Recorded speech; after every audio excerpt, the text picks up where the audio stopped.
Era criança, a minha avó dizia que a terra fala, mas para escutar era preciso silenciar por dentro. Bom, eu cresci dentro de uma comunidade de religião de matriz africana e fui iniciada no candomblé pela minha avó. E foi com esse saber ancestral que eu cresci. Eu sou Maria Aparecida. A vida, minha jornada me levou até o Tocantins e lá eu aprendi a viver, a trabalhar e a lutar junto com as mulheres quilombolas, certo? E também foi lá que eu descobri o que o mundo ainda não descobriu, que justiça climática significa bem viver, né? Então, nos últimos anos, eu e dezenas de mulheres temos trabalhado com comunidades quilombolas. Nós trabalhamos no Riachão, no território Calunga. O território Calunga é um dos maiores territórios de quilombo, tem 700 núcleos e atinge 4 municípios: Arraias, que é Tocantins, Monte Alegre, Teresina, Cavalcante. E ainda pega um pouquinho de Alto Paraíso. Também trabalhamos no Jalapão, com Mumbuca, Malhadinha. E com essas mulheres e com esse trabalho, a gente reconstruiu a rede de afetos, de saber e resistência. A gente também criou vários projetos como Letramento, a Mala da Leitura, Ateliê Afroliterário, Teatro Vai Escola, Cultura Digital e Ancestralidade, né? E lá, brincar é aprender. Teatro é denúncia, leitura é reparação. E educar não é só alfabetizar, é fortalecer a identidade, para que uma menina não tenha vergonha e possa dizer: eu existo, eu não sou invisível, né?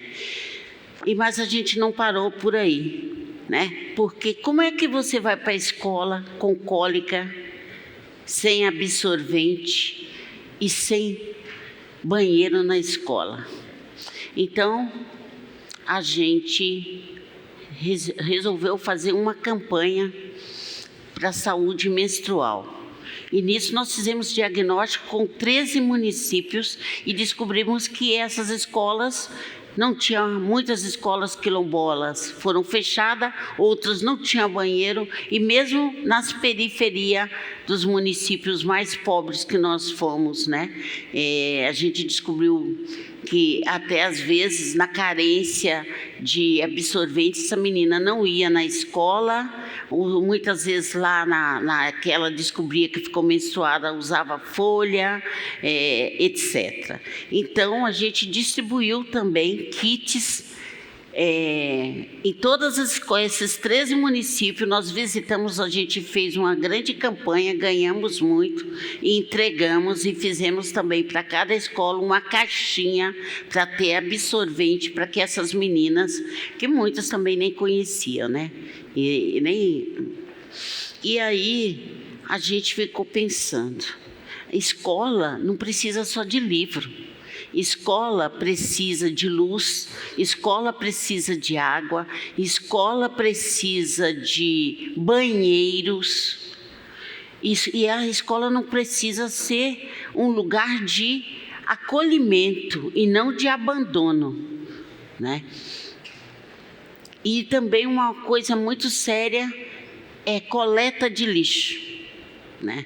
Porque não sei aqui, mas no interior do Brasil, lá no sudeste de Tocantins, dentro das comunidades, isso não há.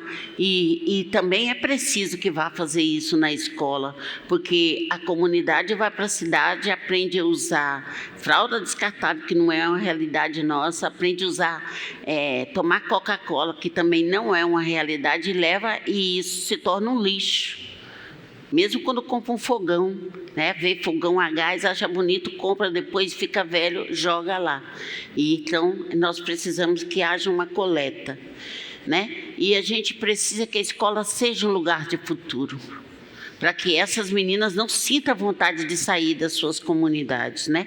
Nós também criamos feiras com troca de semente, criamos projeto de costura criativa, de artesanato de biscuit, de artesanatos com cabaça, está aqui meu colar, e criação de galinha com manejo orgânico, né? Parece simples, mas isto é soberania alimentar, é renda, é cultura, e é uma economia circular que ela...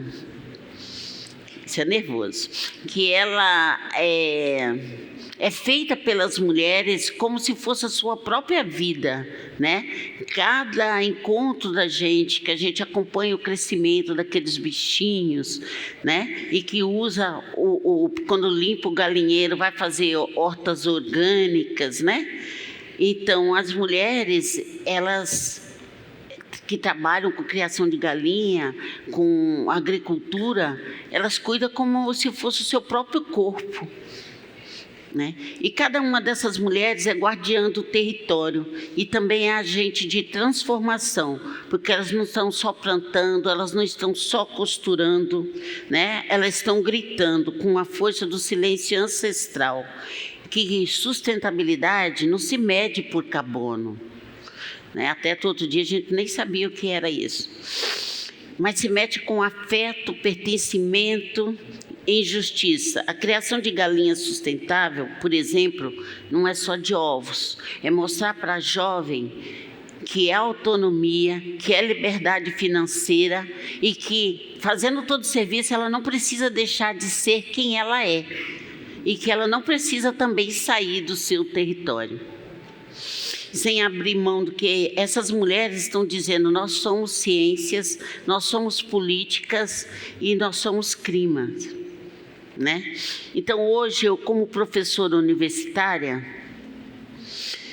eu uso essa minha posição e também para fazer ecoar essas vozes.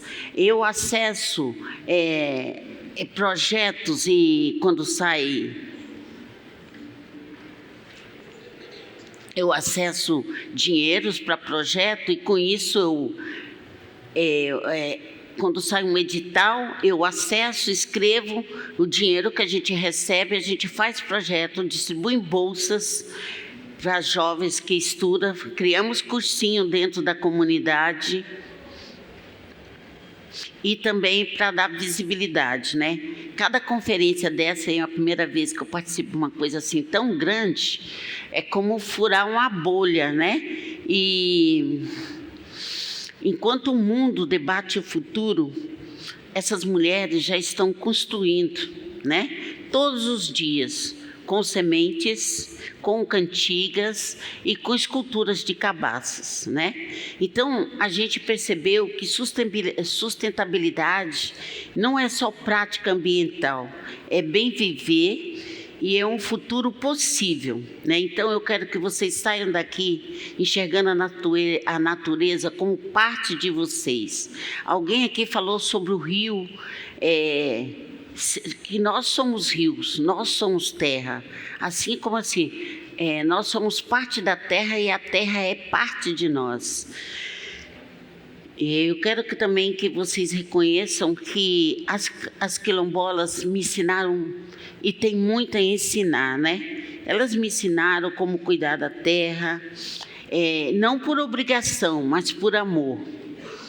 E aí, quando minha avó dizia que a terra fala, hoje eu percebo e ouço isso pelas mãos das mulheres quilombolas, né? Então, cabe a nós decidir se vamos escutar.